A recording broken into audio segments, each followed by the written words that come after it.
perbaharui niat Anda. Semua pengurus perbaharui niatnya. Mari kita niat menghidupkan NU, bukan menjadi hidup di NU. Dalam kesempatan ini saya tidak ceramah kayak di kampung-kampung yang bangsa 2 jam. Mungkin cukup 15 menit lah untuk menyampaikan apa yang ada di benak saya. Yang ingin saya sampaikan sejarah Jam'iyah Nahdlatul Ulama sejak dari bahan bakunya, timbulnya, lahirnya Nahdlatul Ulama sekitar tahun 1922, di mana Saudi Arabia dikuasai oleh Raja Ibnu Saud yang agamanya dipegang oleh Muhammad bin Abdul Wahab sebagai janji politik. Politik dipegang oleh Raja Ibnu Saud, agama dipegang oleh Muhammad bin Abdul Wahab yang menjadi aliran sering disebut aliran Wahabi. Pada saat itu Ibnu Saud mempunyai gagasan yang saya baca dalam sejarah Nahdlatul Ulama untuk meratakan kuburan Rasulullah Sallallahu Alaihi Wasallam, karena dianggap ziarah kubur itu syirik, jadi mau diratakan. Semuanya nih Allahu a'lam bishawab, ya, namanya sejarah. Ya, sejarah itu cerita masa yang lalu, itu kalau bukan pemain aslinya tentu Allahu a'lam bishawab. Kiai Hasyim Asy'ari lalu membentuk yang namanya Komite Hijaz. Komite Hijaz itu terdiri dari 3 orang. Pertama Kiai Wahab Hasbullah, yang kedua guru besar dari Mesir yang mengajar di Tubuhaireng Syekh Al-Ghunawi, yang ketiga itu saya agak ragu-ragu dari Pekalongan, apa itu Kiai Ilyas almarhum. Komite Hijaz ini berangkatlah ke Mekah untuk menemui Ibnu Saud supaya berdialog. Itu berdialog wajadilhum billati aksan, adu argumentasi agar kuburan Rasulullah itu tidak diratakan dengan tanah. Nah, itu saya khawatir kayak tokoh NU kita Pak Saiful itu tidak terlalu mendalami sejarah ini yang muda-muda ini. Jadi saya ini sebagai, ya barangkali di NU itu yang paling tua saya ini. Mungkin tidak ada lagi yang lebih tua dari saya ini. Sudah 82 tahun lebih saya ini, hidup saya ini. Nah, jadi saya tahu sejarah NU ini dari bakal cikalnya yang mau jadi NU ini. Berdialoglah Kiai Wahab Hasbullah, dia seorang alim, rasional, dalil-dalil qot'inya itu mantap. Kalau sudah rapat surya NU, kalau sudah Kiai Wahab keluar dengan ilmu usulil fikihnya, semua para ulama itu tunduk dan patuh. Dialog dengan Ibnu Saud, alhamdulillah menurut sejarah yang ditulis oleh Abu Bakar Aceh, Profesor Abu Bakar Aceh, kita menang. Akhirnya kuburan Rasulullah tidak terjadi diratakan. Ini perjuangan internasional. Jadi seandainya waktu itu barangkali Hadratus Syekh Hasyim tidak membentuk Komite Hijaz, barangkali ya barangkali, tapi tidak mungkin kuburan Rasulullah bisa habis itu. Satu-satunya dari Indonesia Komite Hijaz ini yang berani menghadap Ibnu Saud, ngajak berdialog, adu argumentasi, dan ternyata berhasil. Begitu Komite Hijaz berhasil, pulanglah ke Indonesia lapor bahwa sukses. Lalu Kiai Wahab minta supaya dibubarkan Komite Hijaz ini karena tugas sudah selesai.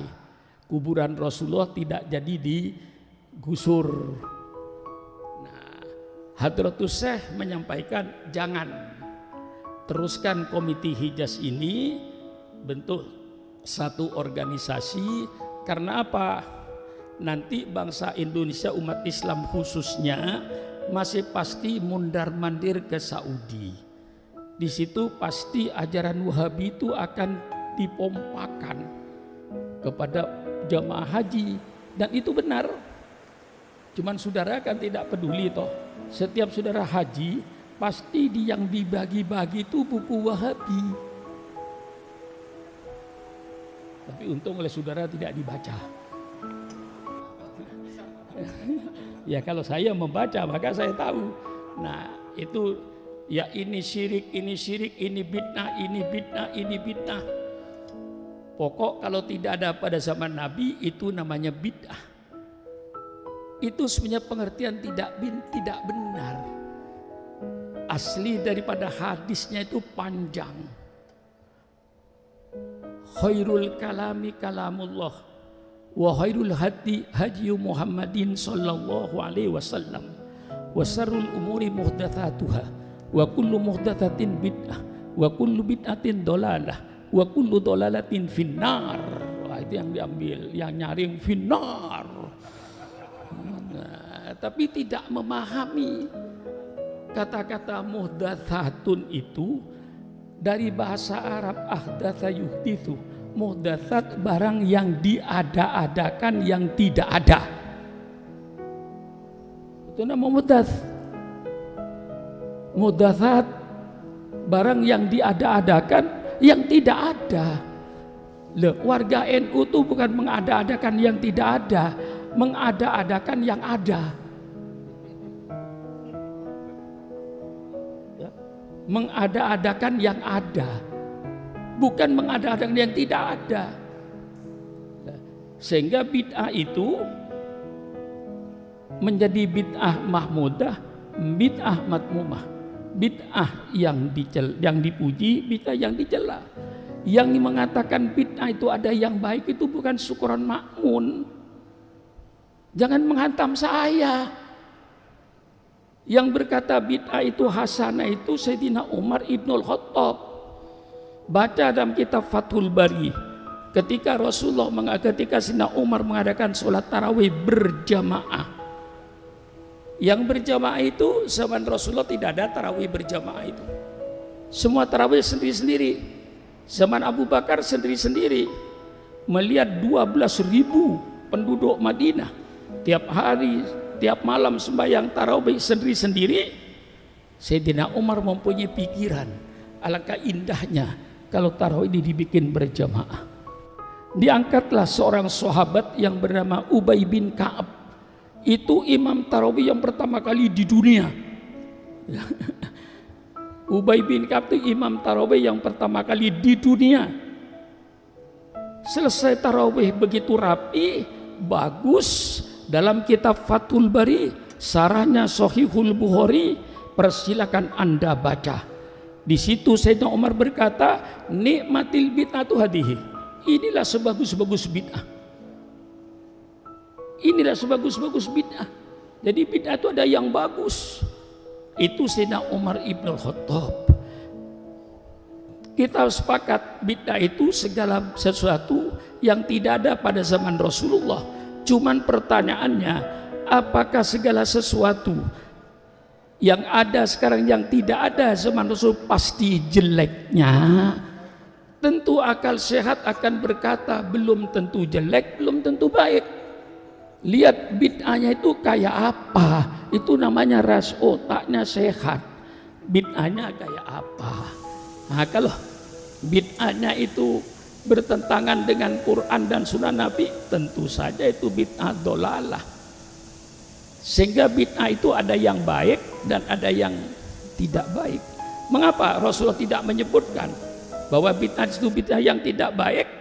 Menurut ilmu balawahnya, ini kalau ngaji ya, menurut ilmu balawahnya, sesuatu yang sifatnya sudah pasti tidak usah disebut, sudah pasti kok. Tidak mungkin kullu bid'atin hasanatin dolalatun. Tidak mungkin. otaknya miring. Kullu bid'atin hasanatin dolalatun, miring otaknya itu. Yang pasti kullu bid'atin sayyi'atin dolalatun.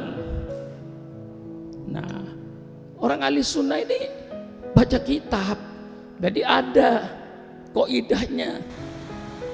Al-Quran juga Allah menyebutkan kalau sudah pasti sifatnya enggak disebut oleh Allah. Wa kana wara'hum malikun ya'khudhu kulla safinatin wasba.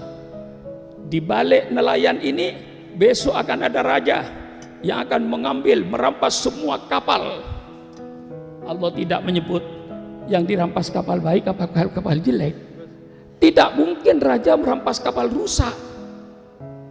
Maka sifatnya tidak disebut oleh Allah. Ini ilmu balaghahnya, belum ilmu usulul fikihnya. Mimbabil am uridul bil khas, mimbabil khas uridu bihil am. Persilakan kaji bid'ah itu.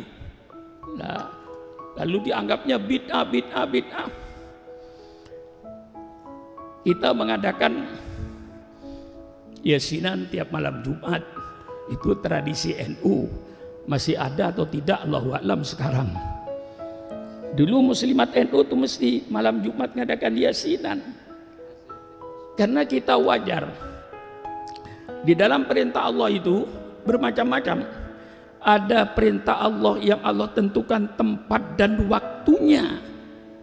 Ibadah haji. Tempatnya di tanah suci. Waktunya 9 Dzulhijjah. Tidak boleh di luar itu. Ada perintah Allah yang Allah perintahkan hanya berdasarkan tempatnya.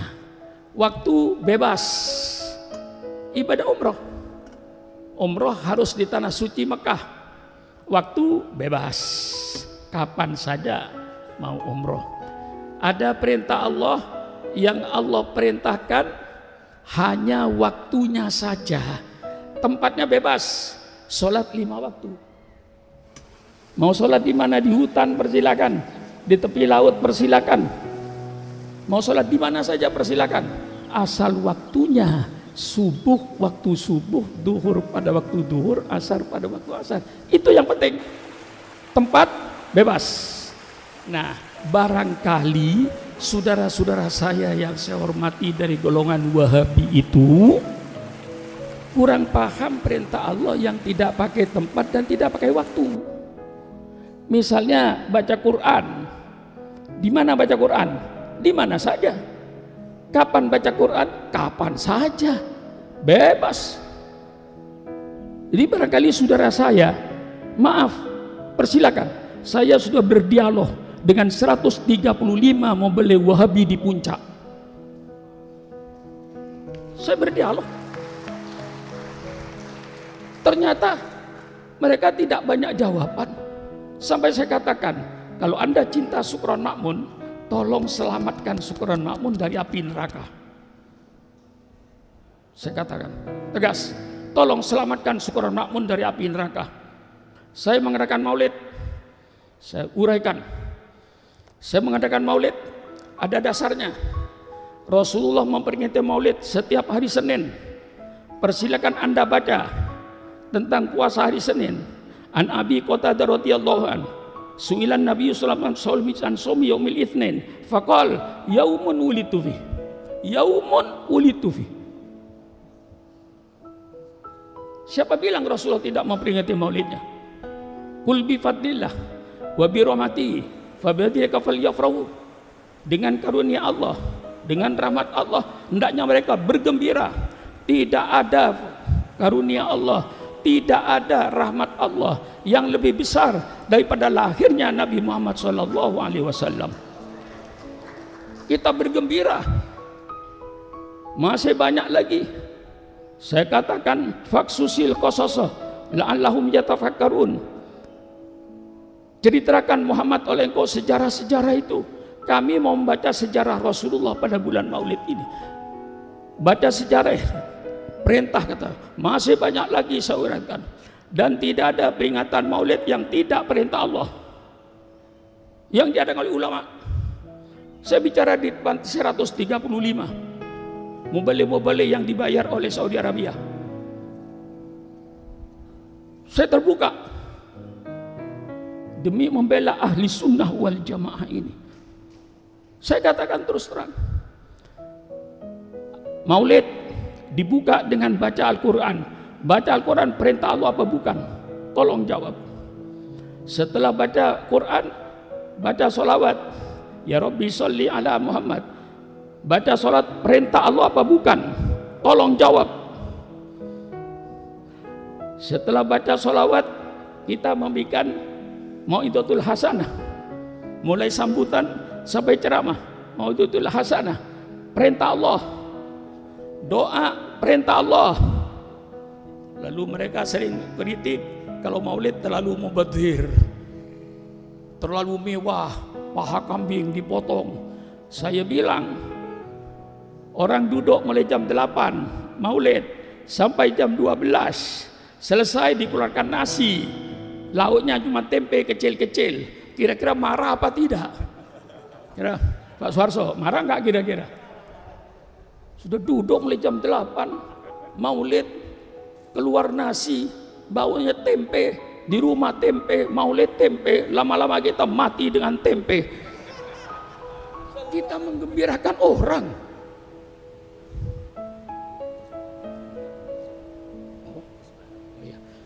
Di waktu-waktunya. Nah, saudara-saudara, ini saya bilang sampai itu menggembirakan orang.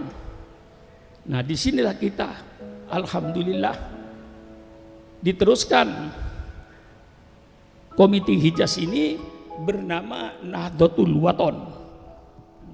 Ya, mungkin Nahdlatul Wathon ini kelanjutan dari komite Hijaz. Lama bernama Nahdlatul Wathon, belum bernama Nahdlatul Ulama. Kemudian musyawarah di Bubutan Surabaya, kurang lebihnya saya tidak hafal detailnya, sekitar tahun 26 dirobahlah Nahdlatul Wathon menjadi Nahdlatul Ulama. Yang tetap bertahan tidak mau ikut Nahdlatul Ulama Kiai Zainuddin Pancor, Lombok Timur. Sampai sekarang dia pakai Nahdlatul Wathon, dirobah menjadi Nahdlatul Ulama sebagai jamiah. Nah, perlu diketahui mengapa tahun 26 itu berbentuk jamiah, tidak berbentuk partai politik. Ingat saudara, itu zaman Belanda. Kalau saudara bergerak di bidang politik, pasti ditembak oleh Belanda, dibunuh. Karena Belanda ingin menjajah Indonesia. Tidak boleh ada gerakan politik. Yang diizinkan oleh Belanda hanya gerakan keagamaan, sosial keagamaan. Maka NU ngambil jalan supaya tidak dimusuhi Belanda. Berdirilah Jam'iyah Nahdlatul Ulama tahun 1926 hasil musyawarah di Bubutan Surabaya. Walaupun namanya Jam'iyah Nahdlatul Ulama, tapi para ulama mempunyai rasa tanggung jawab terhadap umatnya, sehingga tingkah lakunya tingkah laku politik. Namanya Jam'iyah, tapi tingkah lakunya tingkah laku politik untuk menjelang memperjuangkan kemerdekaan Republik Indonesia. Sehingga dari Nahdlatul Ulama itu menjadi panitia persiapan kemerdekaan, termasuk Pak Wahid Hasyim, Kiai Maskur, dan itu semua masuk di panitia kemerdekaan. Nah, berarti ini politik, tapi namanya Jam'iyah, tapi tingkah lakunya politik, memperjuangkan kemerdekaan. Ini saya baca apa adanya yang saya tahu. Saya tidak mau menyembunyikan ilmu kepada generasi muda ini. Ya, Holil Nafis ini mungkin nggak tahu sejarah ini, walaupun tahu mungkin samar-samar. Ya, sekarang saya tandaskan supaya tahu betul NU itu dari mana cikal bakalnya dulu itu. Nah, bergeraklah dalam kemerdekaan, tidak pernah absen. NU dalam memperjuangkan kemerdekaan masuk dalam panitia persiapan kemerdekaan. Merdekalah tahun 45. Begitu merdeka yang punya gagasan Masumi, insya Allah itu Kiai Wahid Hasyim Nahdlatul Ulama. Supaya wajah Islam itu satu partai politik, jangan pecah satu aja. yang bernama Majelis Surah Muslimin Indonesia Masyumi. Itu gagasan dari Nahdlatul Ulama itu. Nah, kerjasamalah di dalam ya itulah namanya politik. Allahu a'lam bishawab. Setelah merdeka lahirlah Masyumi, NU masuk di dalamnya dan yang punya gagasan. Berjalanlah Masyumi ini berjalan, akhirnya terasa oleh NU istilah waktu itu Allahu a'lam bishawab, NU yang tahlilan, mereka yang dapat berkat. Menteri mereka, dirjen-dirjen mereka, NU hampir tidak kebagian. Jadi istilahnya waktu itu yang tahlilan orang NU, begitu pembagian berkat Pak Saiful kagak dapat, gitulah istilahnya. Nah, pada akhirnya Kiai Wahab dengan Rasulullah itu berpikir lagi, timbullah muktamar Palembang. Wah, hafal NU saya ini, melotok kesuran NU saya ini. Iya, tahun 52 timbullah muktamar NU di Palembang. Keluarlah NU dari Masyumi.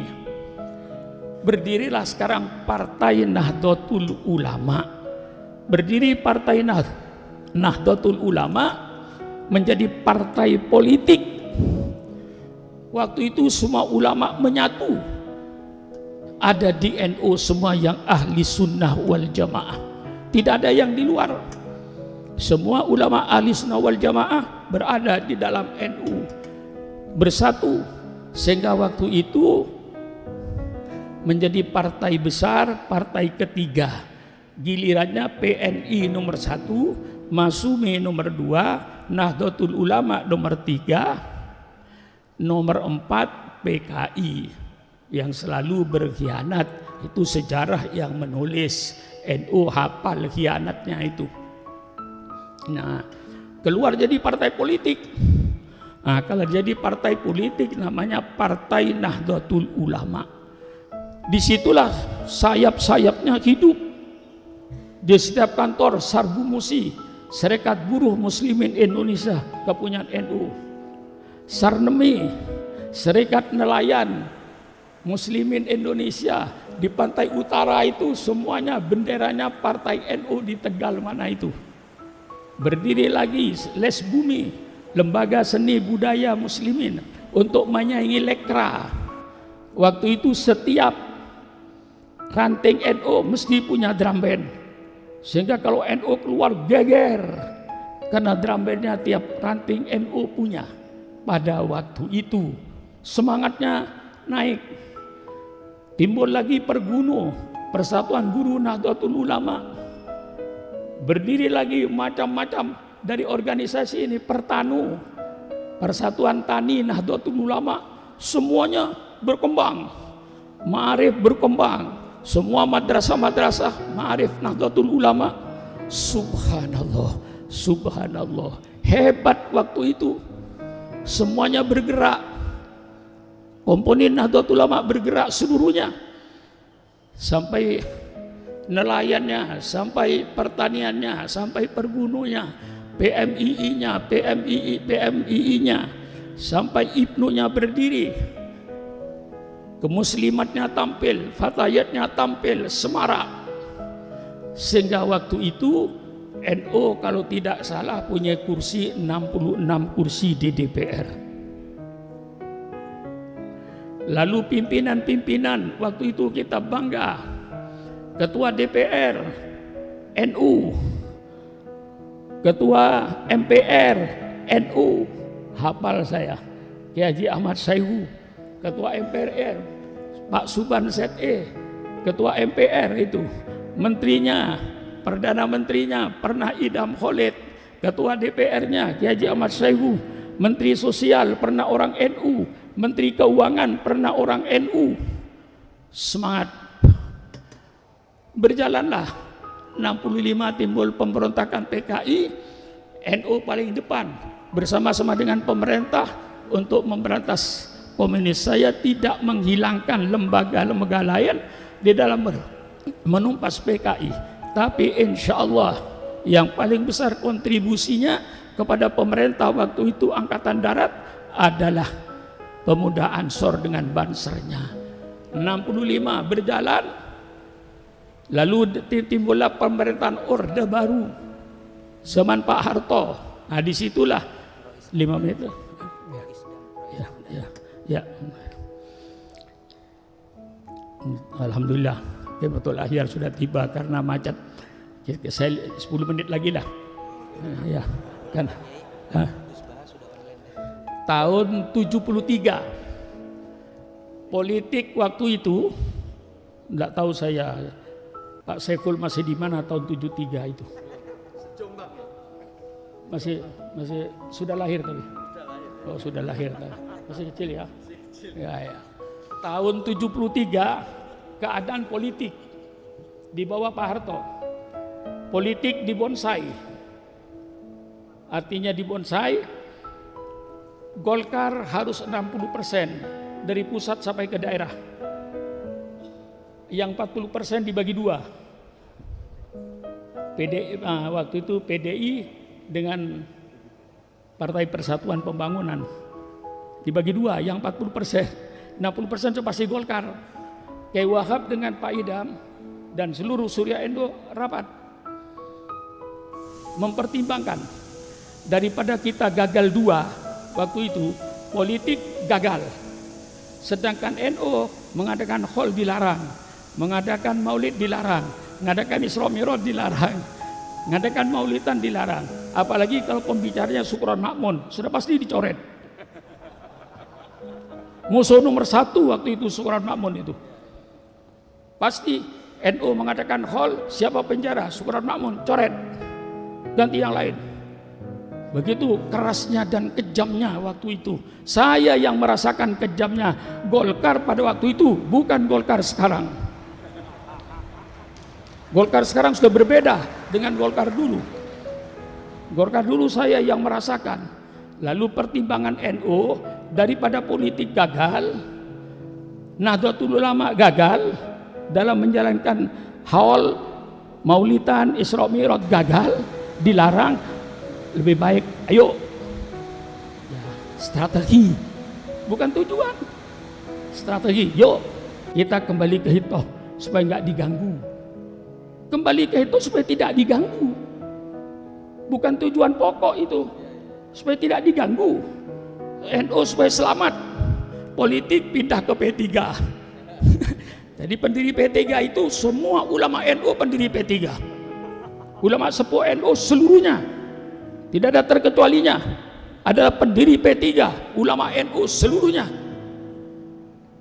Termasuk pendiri P3, politik ke P3, NU aman, tahlilan aman, maulidan aman, karena jamiah bukan politik. Asalnya hall NU nggak boleh politik, maulidan NU politik, Isra Mi'raj NU politik. Apalagi pembicaranya Syukron Makmun, sudah pasti itu tidak ada izin. Saya merasakan waktu itu saya paling depan tahun 71, Jurkam NU tahun 71, bukan P3, Jurkam NU. Lah ini sejarah. Jadi kembali ke tahun 26 itu Pak Saiful, strategi supaya tidak dilarang marhabanan, tidak dilarang tahlilan, tidak dilarang haul. Orang NU dengan politik insya Allah kayak air dengan ikan. Nah, maka alhamdulillah sekarang mari kita kalau Jamiah Nahdlatul Ulama, mari kembali. Saya cuman sebagai penutup, kalau semua pikirannya perbaharui niat Anda, semua pengurus perbaharui niatnya. Mari kita niat menghidupkan NU, bukan mencari hidup di NU.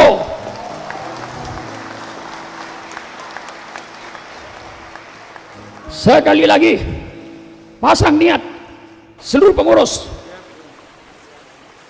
pasang niat malam ini di Darul Rahman. Saya mau menghidupkan NU, bukan mencari hidup di NU. Kalau semua orang NU mau menghidupkan NU, insya Allah NU hidup. Pasang niat, apa yang saya akan berikan ke NU, bukan apa yang saya ambil dari NU. Ini yang menghancurkan NU yang seperti ini nih. Maaf, yang menghancurkan NU apa yang saya peroleh dari NU, bukan apa yang saya berikan kepada NU. Apa terlalu keras? Hah? Apa? Saudara kok diem? Iya, ini saya tanamkan apa yang saya berikan kepada NU, bukan apa yang saya ambil di NU. Kalau ini menjadi sumber saudara, niat saudara, insya Allah NU hidup. Menghidupkan NU, bukan menjadi hidup di NU. Insya Allah kalau NU-nya hidup, yang menghidupkan bisa numpang hidup.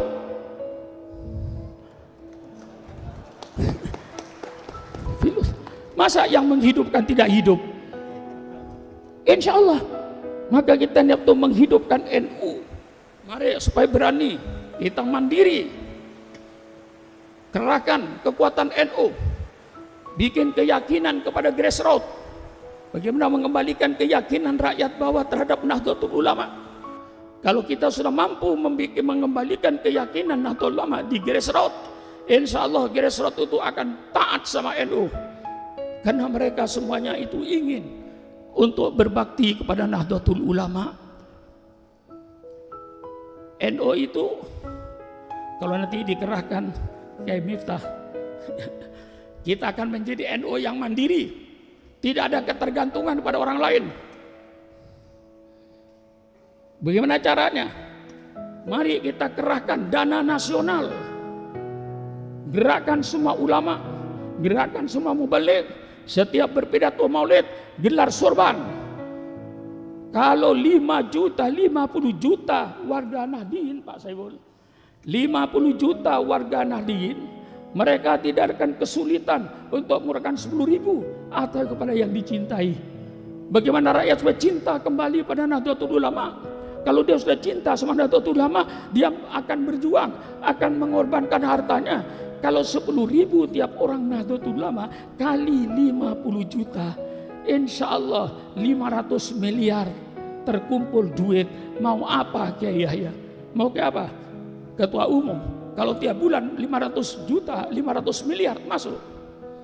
Gerakan. Semua kiai wajib menggerakkan. Cari dana termasuk Sukron Makmun. Semua mubaligh bulan Maulid gerakan dana nasional. Semua penceramah gelar sorban. Bungkus sorbannya kasih sama NU. Subhanallah, subhanallah, subhanallah. Maaf ya, satu kalimat. Saya belajar dulu di pesantren, peribahasa bahasa Arab zaman jahiliyah.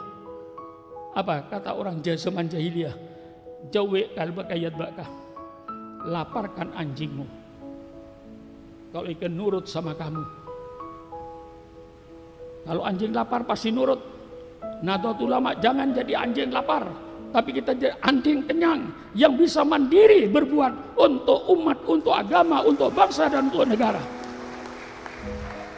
Maka Kiai Wahab kasih garis ketika partai politik, garisnya Kiai Wahab dalam politik tidak ada istilah oposisi bagi Partai Nahdlatul Ulama.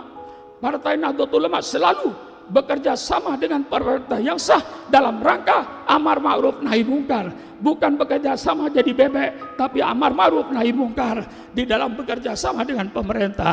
Kurang lebihnya saya minta maaf. Wassalamualaikum warahmatullahi wabarakatuh.